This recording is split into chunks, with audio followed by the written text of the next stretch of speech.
Welcome back, everyone. On my last monologue, I discussed why I think zero knowledge proofs, along with the BlockDAG, is the endgame for any layer 1 blockchain.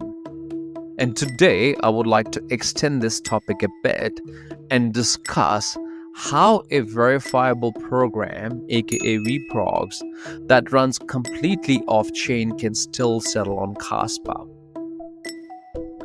But first, let's start with the basics. What really is off-chain? Off-chain basically means layer 1 knows nothing about the set of transactions taking place across that vProg. And here's the magic. But layer 1 is ready to still trust and accept those transactions. But how? Well, that's exactly where a prover comes in. Basically, prover is the one who does the convincing to layer 1 that everything off-chain was done honestly.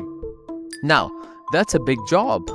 A prover is kind of a helper that runs all heavy work, all off-chain, then gives Kaspa this tiny 300-byte magic receipt, aka ZK proof, along with the previous root state and the new root state. Let's discuss root state in a second. So, again, prover sends this tiny ZK proof file to layer 1 and says, I did everything correctly and here is the proof. So, what exactly is the state? State simply means version of vProg's own ledger. Who owns how many tokens, what their balances are, which NFTs are where, what the order book looks like, whose turn is it in the game. And every time user trades, the vProg ledger gets updated all off-chain, which then becomes the net new state. So, perfect. Now you understand what a state is. So again, a prover is the one who sends ZK proof along with the previous root state and the new root state to the layer 1. But now, layer 1 wants to know if prover cheated or ran everything honestly. Ball is in layer 1's court, metaphorically speaking, obviously.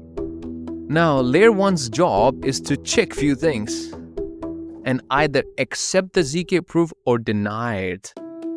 If the state update is accepted on layer 1, everything moves forward. And in case layer 1 rejects it, entire update is rejected. So, what exactly is layer 1 checking here? Kaspa as the layer 1 does few checks. It does 3 checks actually.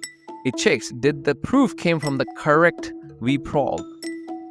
Does the previous root state matches with the accepted previous state?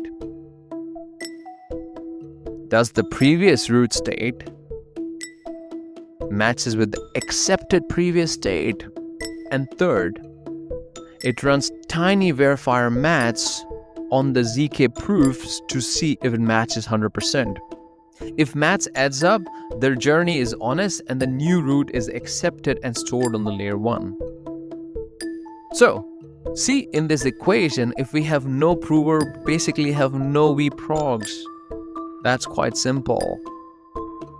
Without a prover, vProgs can still run all the trades it wants all off-chain, but Kaspa will never accept the results. The prover is literally the only thing that turns off-chain into real final on-chain settlement.